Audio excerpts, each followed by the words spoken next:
Rangpur Riders চেয়েও সাকিব আল হাসানকে দলে রাখতে পারেনি, কিন্তু নিয়তি তাকে ঠিকই নিয়ে গেল জিএসএল এর মঞ্চে। গায়ানায় অনুষ্ঠিত হতে যাওয়া $1 মিলিয়ন টুর্নামেন্টের জন্য সাকিব আল হাসানকে দলে ভিড়িয়েছে ইন্টারন্যাশনাল লিগ টি-20-র বর্তমান চ্যাম্পিয়ন দুবাই ক্যাপিটালস। নিজেদের সামাজিক মাধ্যমে বিষয়টি নিশ্চিত করেছে ফ্র্যাঞ্চাইজিটি। অবশ্য গ্লোবাল সুপার লিগে সাকিবের খেলার সুযোগ হচ্ছে প্রোটিয়া স্পিনার কেশব মহারাজ ইনজুরিতে পড়ায়। তার বদলি হিসেবেই সাকিবকে দলে নিয়েছে ফ্র্যাঞ্চাইজিটি। কদিন আগেই সিপিএল এ নাম লিখিয়েছেন সাকিব। অ্যান্টিগা অ্যান্ড বারবুডা ফ্যালকনসের হয়ে মাঠ মাতাবেন বাংলাদেশ জাতীয় দলের সাবেক এই অধিনায়ক। এছাড়া সাকিব দল পেয়েছেন ক্যারিবিয়ান অঞ্চলে অনুষ্ঠিত হতে যাওয়া ম্যাক্স 60 টি10 লিগেও। বলাই যায় ক্যারিবিয়ান দ্বীপপুঞ্জে লম্বা সময়ের জন্য থাকতে হবে এই অলরাউন্ডারকে।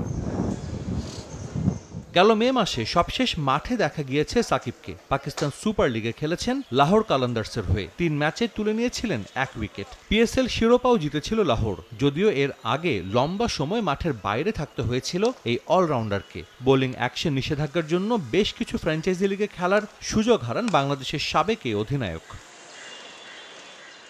আগামী বৃহস্পতিবার শুরু হবে গ্লোবাল সুপার লিগের দ্বিতীয় আসর। উদ্বোধনী দিনেই মাঠে নামবে সাকিবের দল। মুখোমুখি হবে নিউজিল্যান্ডের সুপার স্ম্যাশের দল সেন্ট্রাল স্ট্যাক্সের। বিপিএলে সাকিব সবশেষ খেলেছেন 2024 আসরে রংপুর রাইডার্সের বিপক্ষে। আগামী 16 জুলাই জিএসএল এ সাকিবের দল দুবাই মুখোমুখি হবে রংপুর রাইডার্সের।